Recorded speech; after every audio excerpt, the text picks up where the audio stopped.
here. I'm going to start us off. I'm Jordan Whitesides. I teach JK here for anybody who doesn't know. And we kind of spread it out so you get the whole gamut. Katie Winslow, who teaches first grade, and then Hailee Jurjevich, who teaches fourth grade. So we're going to give you an overview and then try to help you understand it through the years. And hopefully we're going to try to leave time for some questions at the end, because when we did this last year, we found that was probably the most productive part of it. You'll have to excuse me, I've got a little bug, so if I start coughing, just talk amongst yourselves. And she does, so maybe I'm we should get on the other. We thought it was very important to present this to you today. So the first question we want to answer is, what is SWR? I can't tell you how many parents are like, what the S, the thing, the letters? I don't know, what is that? Well, it stands for spell, to write, and read. Because what it is, it starts with the spelling part, then it goes to the writing part, and then it goes to the reading part.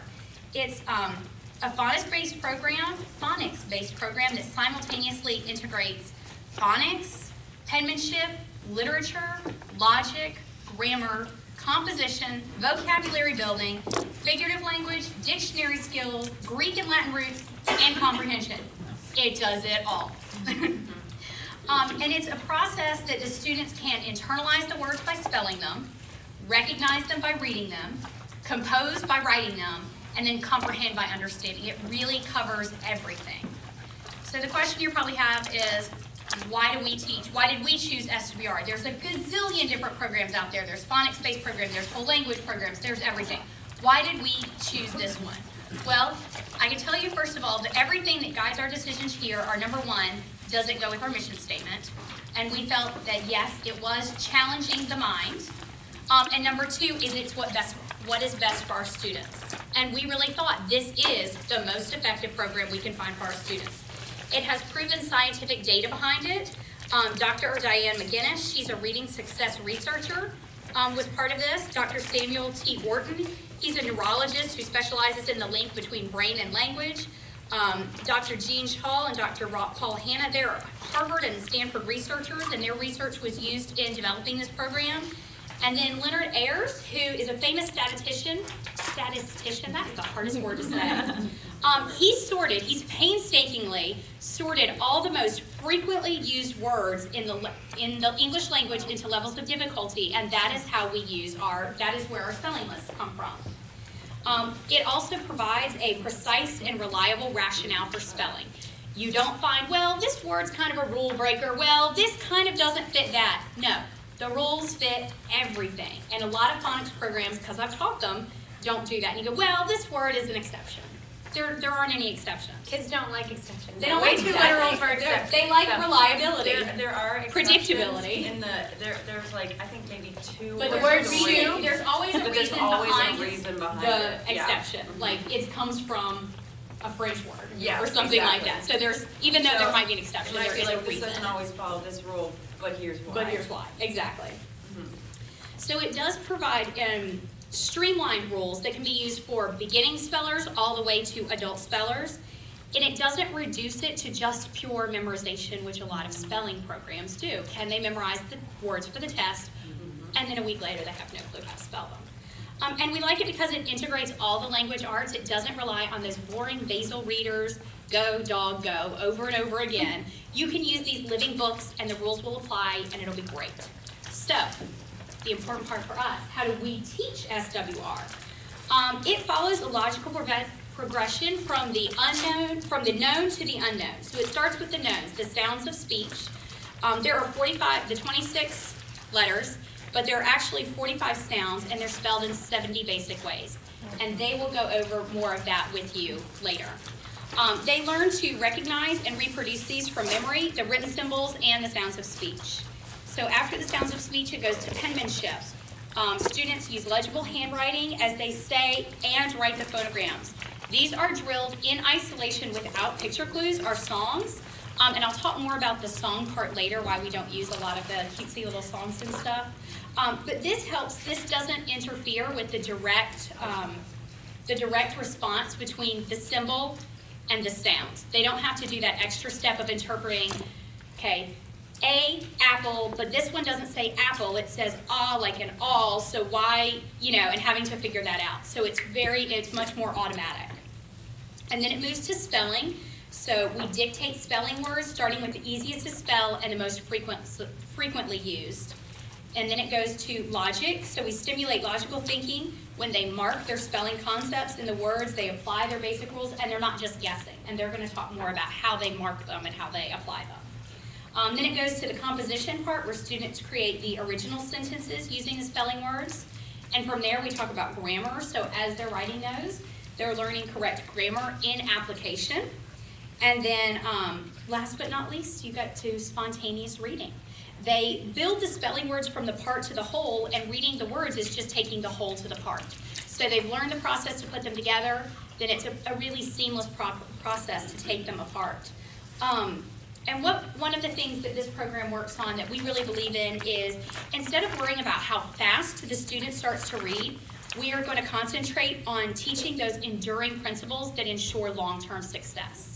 So Meaning what she says in JK is what she says in first grade is what I say in fourth grade. Yes. Therefore, they're hearing it and they're getting it. So if Yes. in JK, which they won't, they know them, they wouldn't know them all, then they would come to Katie and they would know them all, and then we would go upon it in fourth grade. and build upon that. And I've always said, and I say this in my, you've heard this, in my back to school nights, not every child will learn the same thing on the same day in the same way. So I like this program because it allows us that review time, so they do pick it up when they are ready for it. And I like that this program also reinforces concepts in a really multisensory way.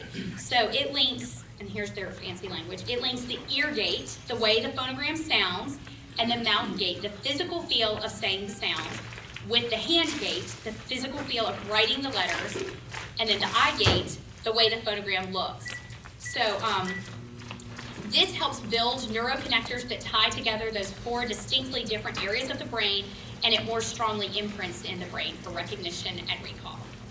I'm going to talk a little bit about how the phonogram sounds are introduced, because that's mainly my focus in JK, and then they're going to talk more about how they're used in the application. So first of all, phonogram comes from the Greek root phono, meaning sound, and gramma, meaning written symbol. So a phonogram is a single letter or fixed combination of letters that symbolizes the sounds of speech. There are 26 letters, but there's 45 sounds and 70 basic phonograms, or 70 basic single or multi-letter combinations. We do begin with the phonograms instead of the whole words, because we believe you have to go from that part to the whole. We use, and this is a little different from a lot of other phonics programs, we're worried about our students mastering the letter sounds, not necessarily the letter names. It doesn't help you spell cat if you know that it's spelled C-A-T, because C does not say C. It says K, and it says S.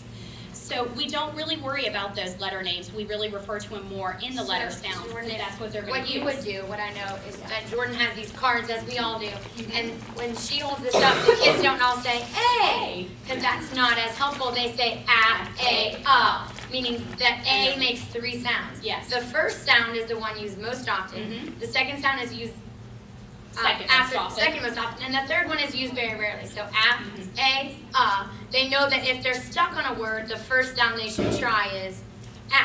So if it's K and they're stuck on what that might be, they're going to try A. Act. Does that work? It does work. If it didn't, they know to try that second sound. So that's how Jordan I'm works. trying, of course, now I'm trying to think of words. So that word, I'll give you one. Wasp. Cane. So you Okay. wouldn't say wasp. Does that sound right? Wasp. You caught the wasp. No. No. So then they'll try the second sound. Wasp. Or waste. Waste. Wasp. Does that sound right? Waste. You caught the waste. No. And then they know the third sound would be or wasp. Wasp. That one works. Mhm. So they're never just stuck on the word. They can work through that. right. When you guys are showing these cards, Mm-hmm. is a word following so that they can practice that? Well, it depends on how we're showing them, and we'll get into more of that later. Okay. We'll get into more. And of that would later. vary across grade level as well. Right. So we'll be able to tell you. And depending on the lesson and what our goal was for that day. Okay. But they are all eventually used to spell and read words, but not, they teach the phonograms in isolation first. Once they've mastered those, then we go on to the spelling, then we go on to the reading. So you just talked about the next thing I was going to talk about, the frequency, and how they're ordered. The students are encouraged to speak the sounds. It helps master that second nature level of automaticity, And we move quickly from the saying to the writing. Adding that tactile dimension, again, helps to imprint it on the brain. I know the only way I studied in college was I would rewrite all my notes. That really works for some people. For some people it doesn't, but that's why we're using all the multi-sensory things. So the students who the writing helps, that helps. The students who the hearing helps, that helps. So we're giving them all those strategies so that really will implant firmly. And a great quote I saw that I wanted to share with you said, phonics instruction should be first and fast. So total mastery of the phonograms isn't necessary before moving on to the spelling words, because they are going to get daily review every day in every grade pretty much of the phonograms. So they will hear them. But we want to quickly move on to the spelling so they can see how they're applied, because that's what they're excited to learn. They're excited to learn how to spell, and they're excited to learn how to read. So it keeps that momentum and that motivation going. So just because they haven't mastered all of them, sometimes they'll master them through the spelling. So that's the other thing we try to encourage parents, it's okay, we're going to keep moving, and they'll get it, they'll come alongside. The same, Jordan, goes with the rules that we're going to talk about with Yes. these rule cards. We teach them all, and they might not remember them all or master all of them, but when we get to a word, we'll come back to it. So if Rule 26 applies to this word, we'll come back to Rule 26 as well. So this isn't required mastery either before we start writing and even reading. Right, exactly. So, and then the last little part I'm going to talk about before they talk is, why do we teach the cursive? Why do we teach it in cursive? Well, the first reason is it's historically sound. Look back at all the written historical documents. They're all in cursive, they're all legible, they're all beautifully written. There is a historical precedent for cursive writing. It's also scientifically sound. A man named Samuel Blumenfeld said, "The cursive alphabet is not an arbitrary set of forms devised to make life difficult for first graders. It is the ultimate refined product of hundreds of years of trial and error, in which the need for legibility and speed required such compromises and refinements as to maximize both. It was devised to make life easier, not more difficult, to provide man with one of his most useful tools of self-expression and communication." So what we also find too is it's more natural for beginners. The first thing that babies usually do when you give them a crayon, and they hold it like this, which makes me cringe, but they do this. They make circles and loops. That's what cursive is. It's the circles, it's the loops, it's that flowing fluid motion. So it is much more natural. It involves less strain on the hand, and it requires fewer stops, which creates less fatigue, which encourages more writing. And it's actually interesting, they say cursive can help eliminate dyslexia because you can't reverse a letter in cursive. So it can really help eliminate dyslexia or certain reading disorders if a student might be more prone to them. I found this great thing online, the case for cursive, and I was just going to pull out a couple things they mentioned in here. They listed the mental benefits of cursive. It says, choosing to teach cursive is not about aesthetics or preference, but about giving children the mental tools needed to read English. So here are some motor and cognitive tasks associated with cursive. Ideation, text production, punctuation, planning, spelling, grammar, self-monitoring, orthographic motor integration, and evaluation. So there's a lot that's going into writing that they're learning more than just the formation of the letters. There shows that the use of cursive can increase brain activation. It can impact performance across all academic subjects. I've seen studies where students who wrote the essay portion of the SATs in cursive generally scored higher than students who didn't. They could write more, they could write faster, and they could write less fatigue, so they were spending less of their energy worrying about how to form the letters and more of their energy about what the content was that they were putting into the essays. It provides a foundation for higher order skills, and it can influence reading, written language, and critical thinking. There were some really interesting things on here. So that's a little bit about that. Now I'm going to let them go into some other things, and I'll jump in and do it. Thanks. So as Jordan said, we always start with the phonograms, and so I won't make you learn all the 70 sounds today, 'cause that's not the point, but I will give you a little taste if you were my students and I was a teacher, what I would show you, and I would show you this, and you would never say that this was A, because everybody knows that, and that's not going to help us with right. You would say A, And you do your fingers. 1 for the first sound, 2 for the second sound, 3 for the first, third. So this is an easy one, but be careful because we don't say ba, because that would be a B and an A. This is just b. Awesome. And this is I'm sorry. Great, so this would have 2 sounds. So you would know to try the first in a word, and if k didn't work for you, you would try the s. So we would do this with each of these, and as Jordan told us, there are 70 different phonograms that you would learn. These were the single letter, and then we go into double letter. This is ch, so you would know this is ch, and you would know that that would be a 2-letter. So when we move to the rules, which would be the next step, there are 29 different rules. And just as a quick aside too, in JK we start with just the single letter phonograms. Sometimes at the end of the year we'll add the CH, TH, and SH. But then in kindergarten they are using all the multi-letter, all 70. And then in 4th grade, we do these for, which is why I think I'm rusty on them. We do them for the first 4 days, just as a reinforcement, but the 4th graders do already know the sounds by then. So we stick really closely to the rules in 4th grade as we're applying rules to words that we have not yet covered because they're reading books beyond their level at this point. So for the rules, we learn all of these. There are 5 rules about why we'd use an E at the end of a word. And the first one is that E's will make a vowel say their name. So the kids know that when they see this picture, E's make vowels say their name, as in cake. The E's make it today say A. And so there's each of these. And the one I'm going to show you, I'll probably be trying to find the card because that's going to be the first word we give you. It would be that at the end of a word, you always double the letters L and S. And your students, if you were to ask them with these cards, I can guarantee they know all of these rules. So this is at the end of a base word, double the F, the L, and the S. So my students already know to double the F, the L, and the S. So when we give them a spelling list, which you do have in front of you, that's the first page that you have, we're going to go through as if this were a spelling list that I was introducing on a Monday for a test that would be on a Friday. The students wouldn't have this exact page. In fact, they might not have any page at all because we'll introduce the words and have them copy it. But this is for you because it actually shows you the markings on each word. If you look at the first word, call, you can see that it has a little 3 above that. And you can probably guess that that would be the 3rd sound of A by now, the A, So in call, you're using the 3rd sound of A. So the students don't have this in front of them. They actually mark their words themselves as we go through them.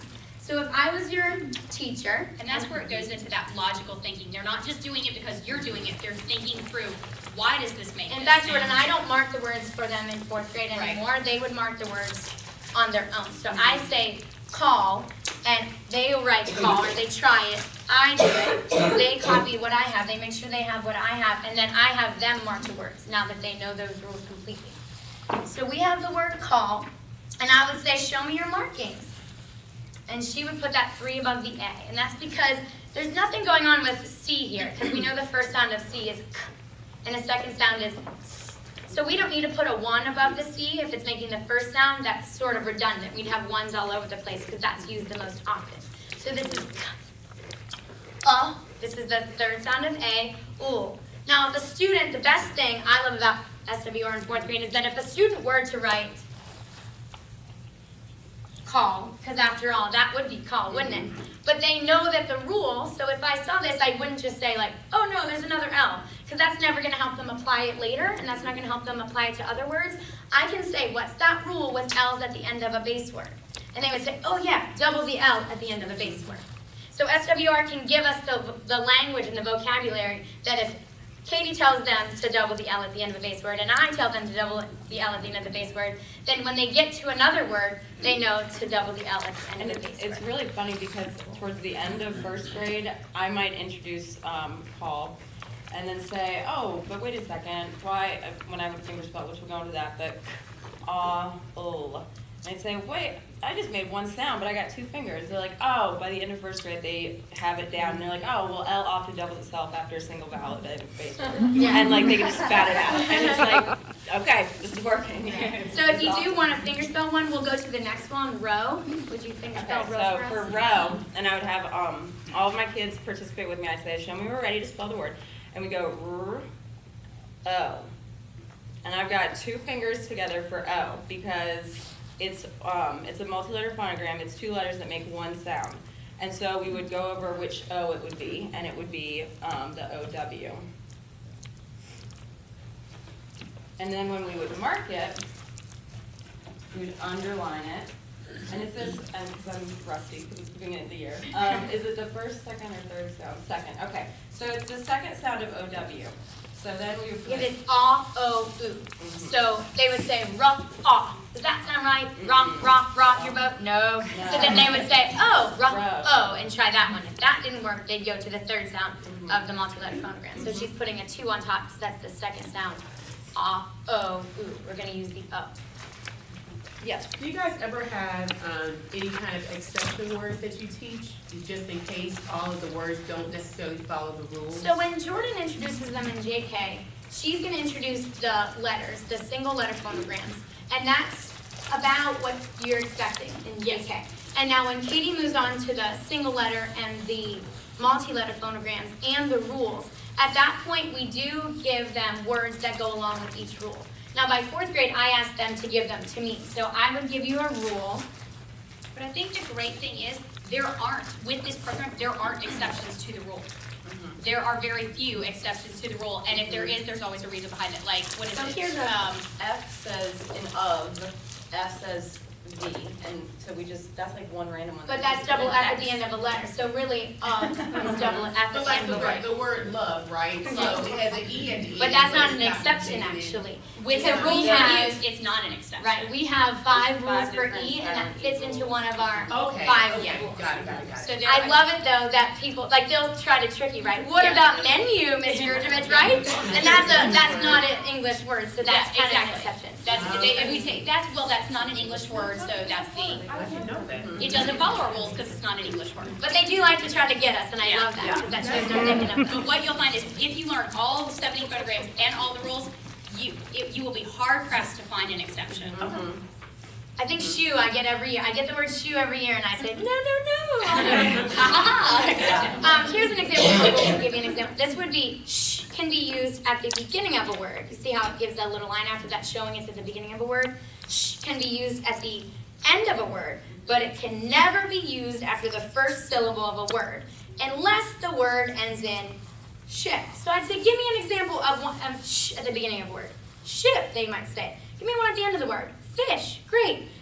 Can you think of one with ship at the end? Friendship, hardship, worship, it might be. And so I said, so what's going to happen then when it's in the second syllable? And then the next rule that follows that, not coincidentally, but on purpose, would be the sh. We use these when the second syllable of a word says sh, you're going to use one of these 3 examples. And I say, give me words like that. And then that's where I ask my 4th graders to give me words. Katie would probably give them examples. I say, you're right, nation would work. Facial would work.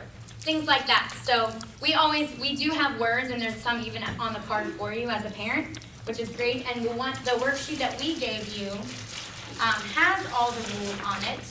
I think it is your last, no, it's the second sheet that you have. Yeah. And it will give you the rules, and it will say what those rules are. So if you see your child come home with work that looks like this with all that red on it, that's what they did, and that shows that they know what they're doing. And call and row would be on there with the red markings, and you could say, why do you have that 3 over top? And you could always check them and reinforce or ask them so that they can review it with you, and you have those rules there for you.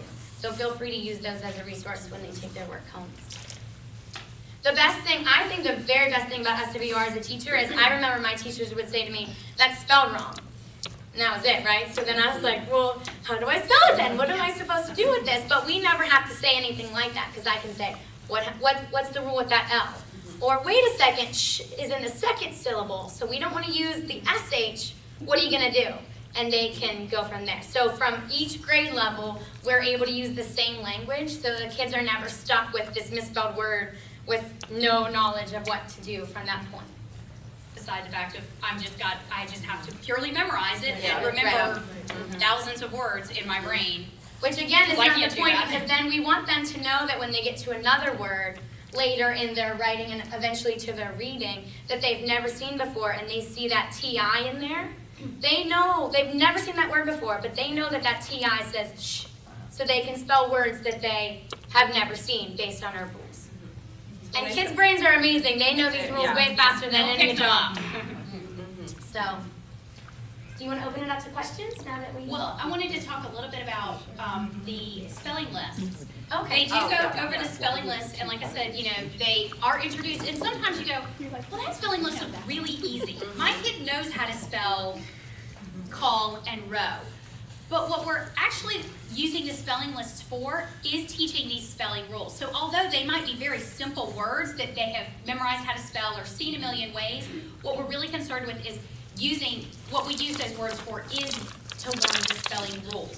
So I know sometimes you look at them and you're thinking, well, that's really simple. And we often get a parent that will say, could you give my child Some harder words? I was Because just I gonna think say they're that. ready for that. Yeah. And And so, when I've got, because I've had, you know, first graders, some of them are just really ready to spell a lot, and just some aren't there yet, and that's fine. But when I've got parents asking, you know, can we get some bonus words? Can we get some additional words? Because But it's really the easy. application, not the And rule what I itself. do that we instead is then, during the spelling test, I would say, okay, so now that you've gone through your list, I would like, whoever needs it, go ahead and mark the rules, so they are still recognizing, because they might know how to spell it, but they have no idea, they haven't mastered the rule yet, which then would be applied to different spelling words.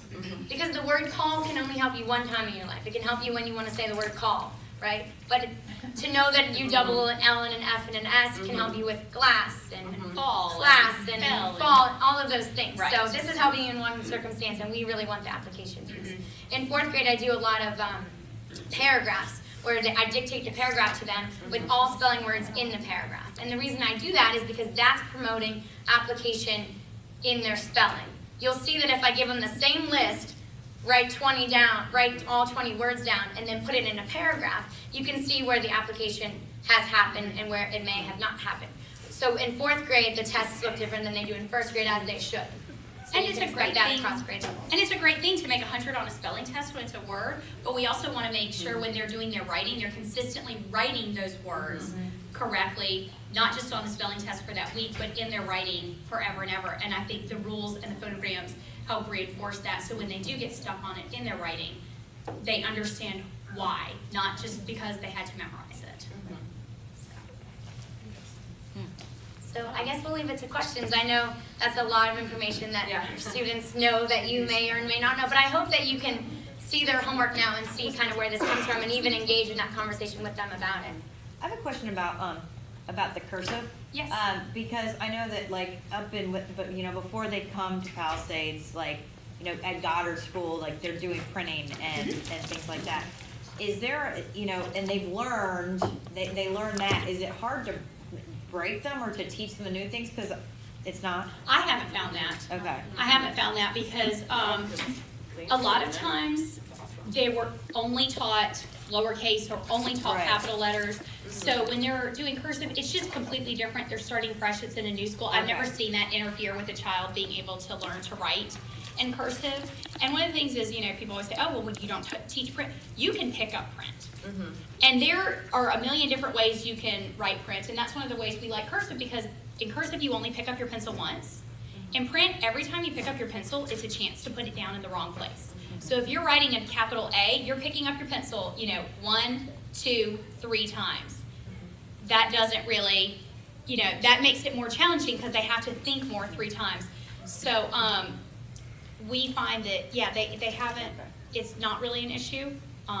When they come to me in first grade, a lot of them, you know, obviously have just done print, and we go over the cursive letters, and usually, you know, they pick it up after a couple weeks, and their handwriting improves, Yes. and they don't struggle with it. And so you look at what, you know, where they started, and it's, you know, a lot of times all caps and a lot of no spacing. That's the other And thing. It's then- very little room for the capitalization Yeah. anywhere you want. And in- so, in yeah, cursive. yeah. But I looked at a journal entry today from one of my new students, and it looks great, and he's really getting it down. And it was a struggle at first, but he stuck with it, and we worked with it, and he was able to pick it up, no problem. It And helps it- when they're reading too, I I think. was because just it- about to point Yeah. that there's out. space Yes. between the words. Yeah. You know, when Absolutely. you're printing, you kind of hard to find. Yeah. Put Yeah, two we fingers teach and that- start your new word. Yeah. Yeah, a Yeah. word, it Tell sounds the word glued stop, together. the In word cursive, start. those letters are actually Yeah. glued together. Yeah. I mean, you see that Those sounds Yeah. are one unit that makes one word, so it's not just this long string of letters. So do you have, for your numbers, are those print? Are they, what do you teach with Numbers numbers? are numbers, just regular. I mean, we don't teach them Any special any way? special They just way. do print 'em? We do, we can, and in JK we talk about this too. One of the ways we use to teach, and that's the other thing, we don't teach the letters in alphabetical order. We teach them in groups with their cursive strokes. So we teach A, C, D, O, G, and Q, U together because they all have that, the clock face stroke, which is a circle. So when we teach our numbers, we can also use some of that same terminology. So when I'm talking about the clock face, okay, you start at 2 on the clock, you go up and around. So when we do a 0, we encourage them to start at 2 on the clock, go up and around. Or, if we're writing a number 2, okay, start at 10 on the clock, go over to the 2, slide down. So it's some of the same terminology, but it's not going to look any different no matter how you teach the numbers. But sometimes that does help. Well, I have some tips and tricks if anybody, I know this one came out of it last year, which we spent a lot of our time. They were saying, what do we do if my kid's not, what can I do at home? I know that's why you're all here, because you're thinking, I want to understand this, but what can I do at home? Mastering the phonograms is awesome. I know a lot of people who, they do their books at night, and then they'll do 10 phonogram cards, or something like that. You actually have those as well. They're the last sheet Yes. on here, so it's Right gonna here. give you Get some the index letter cards. and then the 3 sounds. Get some index cards and And some they've got markers example and. words that'll, so when you're like, wait, when does UI make ooh? Oh, okay. Yeah. So it helps you, definitely. And make them in print and in cursive. We all have sets of print cards and cursive words, and we'll say, okay, when you see it in a book, this is what it's going to look like. When we write it, this is what it's going to look like. So they're exposed to both simultaneously. But I think the best, and at least from my age perspective, the best tool you can use with this program are refrigerator magnets. They are amazing because you can do them singly and talk about the phonograms, and then you can use them for spelling. I mean, even in JK, even though it's the 23rd day of school, we are starting to spell and read words. Now, are they ready to do that independently on their own? Most of them are not. But we're starting to talk about, okay, when we, like today, we're learning O this week, but we've also learned C and D. So I said, okay, guess my word. I'm going to give you 3 sounds, glue them together. D. And they figured out, cod. Okay, let's glue those together. So you can always do stuff like that. Can you show me the k sound? Okay, can you show me the ah sound? Can you show me the d sound? You just spelled the word cod. And it's using those to connect. So I think for me, if a parent's looking for a resource, they're cheap, they're easy, and they are the best things. Or you can write their letters on a sticky note, and they can move around the sticky notes. So that's my tip of the day. For the babies. Yeah. That's something. So Rainey is in Miss Cohen's class, and right now she has them working really hard on writing in cursive. Correct. And I noticed they'll have a little practice sheet and they'll write the letters, and then she goes and she writes notes on what they've done correctly or what they've done incorrectly. And she uses a lot of different little phrases, Okay. like go up to the belly button and make a loop. Is that something that just she does, or is that something that you guys use the same terminology when you're teaching them how to? Try in 4th grade just to make them look at me like. Is that just something she's doing? or No, is that's it a it's pretty science? standard. There might be a few little phrases that a teacher's caught on from another thing, but for the most part, I would say our phrasing on how we teach and where they go are pretty standard. So are there a lot of those little tips? Is that something Like, that would be what different? also what have groups, groups. like So- the clock? There's the clock face and and the then house. The house. the house, is and I going think up- she must be upstairs. using, maybe she's doing a body instead of, we use a Okay, house. okay. She So must be there's using either a body. house, a clock, or a body. You could. Like the you could roof, just- Yeah. Yeah. the door, the floor, the basement. If you have questions, I would Go to ask her and say, hey, I was wondering, I see these notes, I would love to be able to use this same terminology at home. Yeah.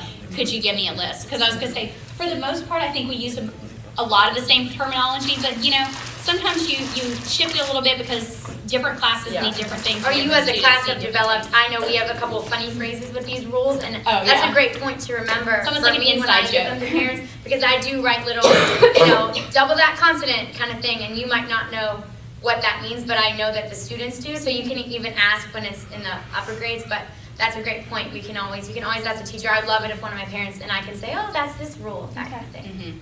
Because it almost becomes like a little inside joke, which is kind of a bonding thing for the class. If they, if it's something funny that happened. I know I've done some things that it's something funny, I missaid something and then it's stuck, and then that's how they remember it, because you just never know what they're gonna remember.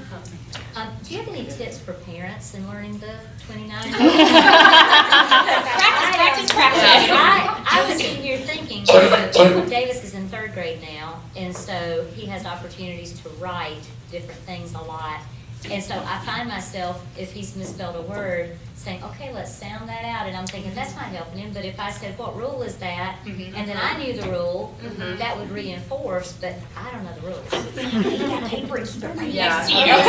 Excuse me, what's that? Keep my cheat sheet. That's right. Yeah, and the more you use it, the more fluent you'll become with it, because when I first started, I was like, what is this? This is like so boring.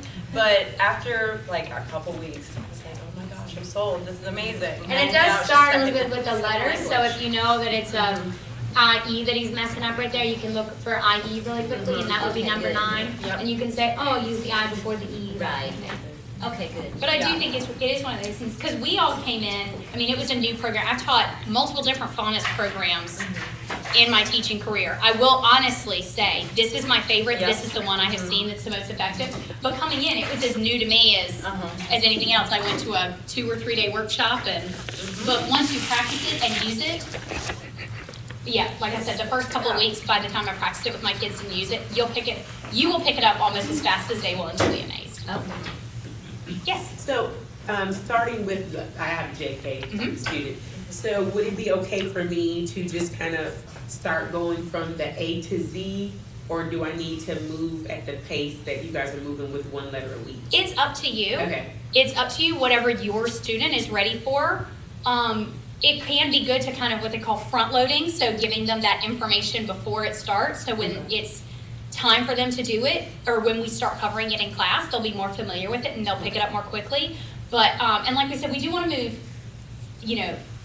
we want it to be first and fast, so we don't want to spend too much time on it. So if you felt like he was ready and you were ready to go ahead, go for it. But the only caution I would make is make sure that they're not just exposing them, but he's really understanding them too.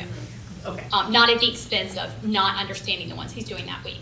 But you know your Got it, child best, got it. and I think you all know your children best, and you know what they're ready for. I would actually think it would be better to, instead of just covering the phonograms, work on doing more application of them. So more spelling with them or more reading with them. Like you say with the Like magnets? seeing with the word, the letter magnets, like take all the ones, like that's my biggest challenge every week, and thank goodness I've made a list now. I take all the phonograms we've learned and try to see what combinations of those I can use to make words of. And so it's really hard those first 6 weeks of school because there's not enough letters. I'm like, okay, what's a word for this?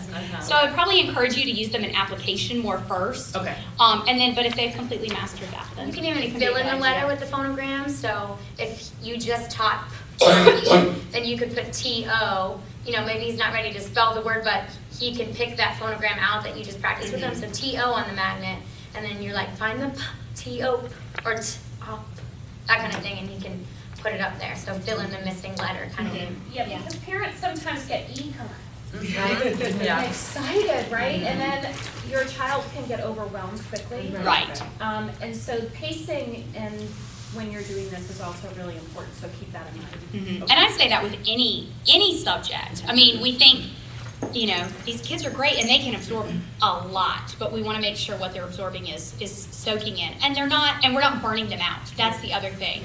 We want it to be fast and we want them to get it, but we want them to stay motivated and we don't want to burn them out. So that's what we say, they do this all day at school, which is wonderful, and sometimes they do need a little review at home, but I would caution you, we have our homework requirements, 10 minutes per grade level, starting in kindergarten and first grade. I would try to stick to that, so they need time to be School Oh, kids, is and their they need, full-time job. it We is don't their wanna do full-time job, and they're getting a Our lot. full-time job after our full-time job, so so it's the cherish that family time, or do it in a fun way, go on a Yeah. letter scavenger hunt and say, our letter this week is O. Let's see 5 different places in our house where we can find the letter O. So Those are fun things. With Jake, Yeah, you would say, see how many places you can find ooh. Sorry. Thank you. Point that out.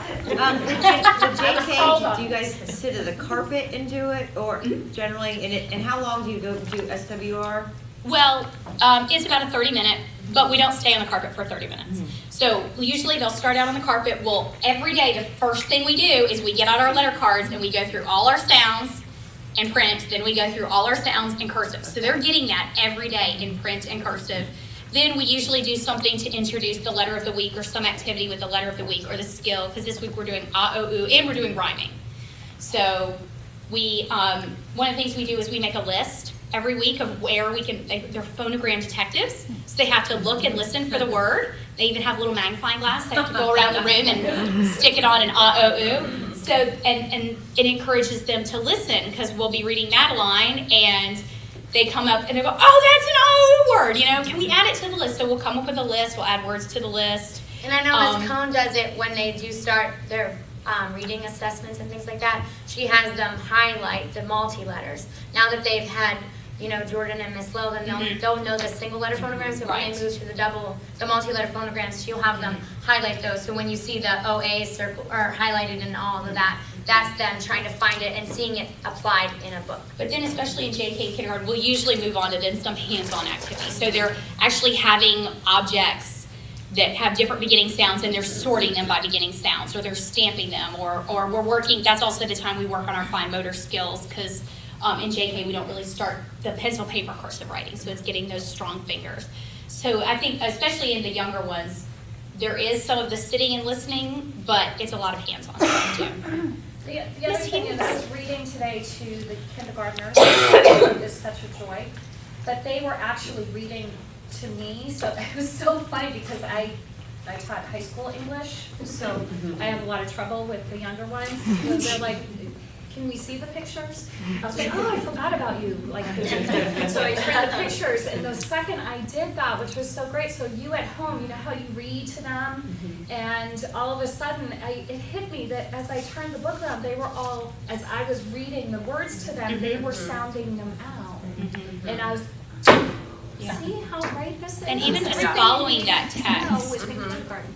So just if you're reading with them, that's another strategy that you can use, is just to stop over a word and say, hey, use your phonograms, what's this word? And help them through that. Just easy. Yeah, because we'll do a lot of things, like there are certain words I know they can, you know, getting a little later in the year they can read, so they can't read the whole book, so I'll read part and stop, oh, you can read that word, you read that word for me.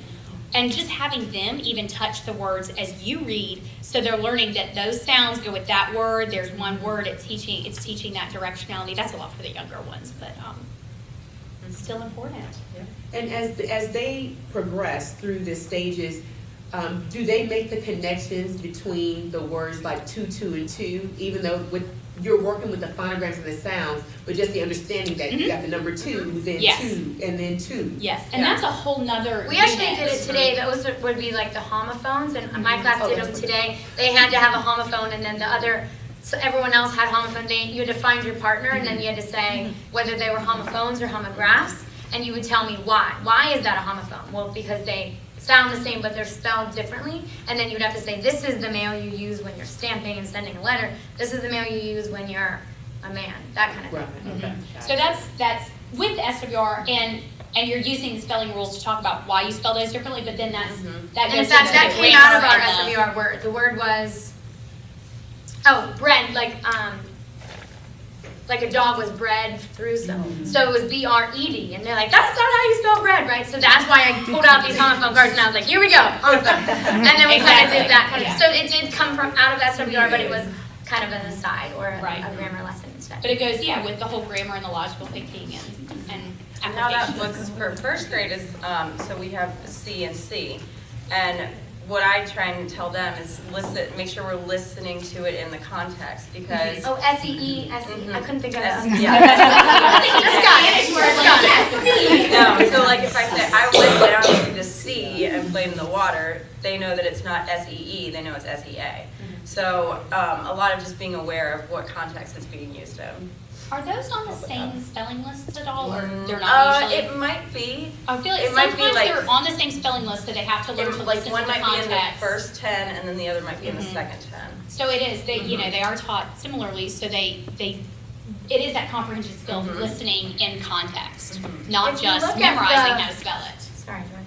Yeah. If you look at the sample spelling list that we were working from with call and row on it, at the very top, it says vocabulary development, and it'll give the teacher some things that we're gonna work on, and it will also tell us which rules to cover that week. So my class does these rules each day for the first couple weeks, but then I go back and use it specifically for the list that some words apply to it. So they already know the sh at the beginning of a word, sh at the end, that kind of thing. But once we get to a word where that actually applies, like national, then I'll review this again with them, and this list will tell you that. And then the words are there with the rules beside it. So call, you'll see, and then it says we often double L after a single vowel at the end of a base word.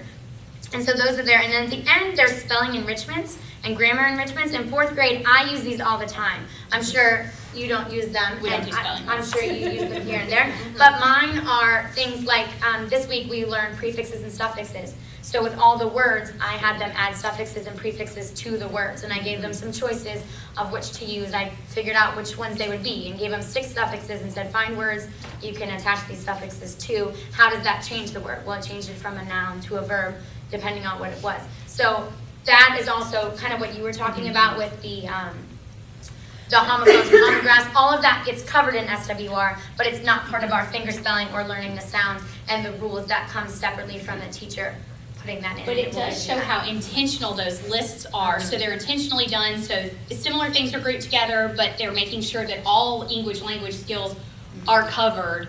So it's, again, less about just memorizing the spelling of the words and more about what those words are being used to teach, whether it be spelling rules, whether it be homophones, whether it be Last week, whatever. our rules were, the first 10 Listening words in were context. nouns, the last 10 words were verbs, and you had to put a verb with a noun. So they had to know what every word meant. They had to know that diminish means to take away or to make it smaller. And so they had to know that the president diminished the number of votes, that kind of thing. So they had to put those together in a sentence with the noun and the verb. So all of that, like you said, is very intentional, and they have the words in a list for certain reasons. So sometimes you don't know why they're put together. They're not word families because we already have rules Yeah. and 'Cause sounds. word They're put families together to do don't grammar. work. No, they don't. I mean, if you're going to use a word family, there are way too many exceptions Yeah. for word families.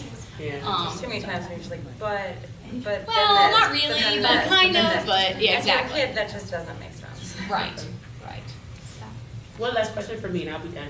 So when you guys grade the spelling test, you really are grading the markings of the words, It will right? depend on the Not- grade level. Okay. It depends on the grade level. So for my group, we start out just with the spelling words, I grade them just on the spelling. And then just through their writing, just remind them like, oh, we had that spelling word 2 weeks ago. Can you sound that out for me and figure that? And then usually, it takes some prompting at first, but then usually they're like, okay, good. It's not G-U-D, it's G-O-O-D. Right, I remember that one. And so they're able to tap into it.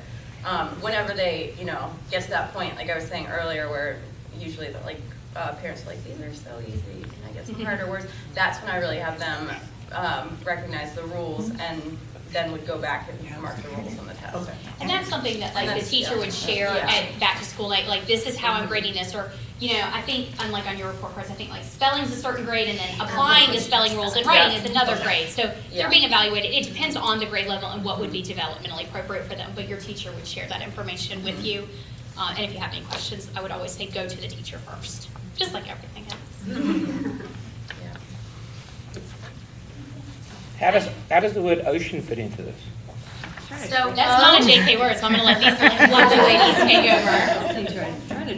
I'm just, Trying to trip. You ready? Yeah, You ready yeah. for this? All right, I'm gonna think on my toes.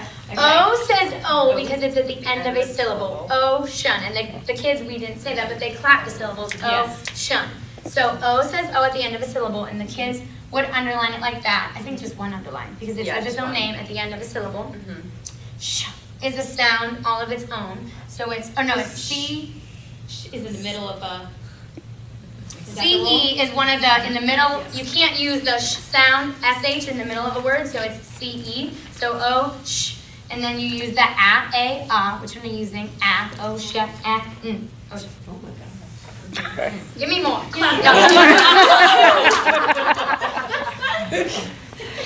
I stumped the teacher. Just say C. I'm not familiar. I'm not familiar with that one. C. S-E-A, just ocean. There are no oceans, it's all Any seas. other questions for this group? And if you think of something, you can always talk to us or your classroom teacher. I know 9 times out of 10, I'm the one that gets home and go, oh yeah!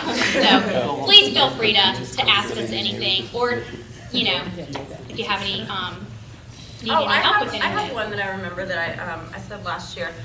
Because, okay, so for example, the word baby, which a lot of my kids always spell it B-A-B-E. When I explain it to them, I tell them that when these spelling rules were created, it was, you know, older English. So they didn't say baby, they said baby. And so that would be the I sound. Well, we can't end English words in I, so we put a Y. Because Y says yeah, I. Mhm. So a lot of times when you have a Y at the end of the word and they want to keep putting an E, you're like, but E doesn't, it's saying an E. It's obviously an E. Just remind them that it's, you know, that older, and I kind of do it in And there's funky like, accents there's with about it, 3 rules but that support that, because Yep. E at the end of a word isn't gonna say anything, it's gonna be It's gonna be silent. silent So and make you it wrote be babe babe, because we right. don't say the E in the English language. Exactly. So that's what. And because, yeah, sometimes our accents get in the way. And Yeah. that's an interesting one in JK. They're like, but that says that. I'm like, no, that's I not really how you say it. Welcome to my world. Yeah, Southern accents can really kind of. Southern accents can take it, yeah. Pretty cool. But I hope you can see how it kind of goes across grade level. That's why I think it's great that we're all 3 here. You can see what it looks like in JK, in 1st grade, and all the way up to me in 4th grade. The way, you know, your child's getting it in each spot in a different way developmentally to where they are. I hope you got a lot out of this presentation today. I hope more than anything, what I love about being here is that when I watch these wonderful women up here talking to you, I'm like, I'm thinking to myself, I'm like, they rock! And I am so proud because I think what I hope you leave with today more than anything is like, wow, I got an understanding not just of SWR, but how teaching looks at PES. Yeah. Because what they provided you with today was not just information about a program, but they also provided you with in-depth eyes into the life of a classroom here at PES. So the fun way that they interact with their children you could see here today. Oh my gosh, how amazing are you people that you actually have such understanding of your material. I know I'm acting surprised, but I'm just like, oh my gosh. I'm in such awe of you, and I'm so proud, and I hope you leave with that more than anything today, because really we didn't give you this today so that you can go home and start drilling your child with SWR. We're unhurried here at PES. We know that helps children grow and love learning for a lifetime. So that's not the purpose of this event today. But the purpose was to give you that overview of some weird thing that they do at PES with these 3 letters, and that you get that clear understanding, but also how great it is to be your child in one of these classrooms.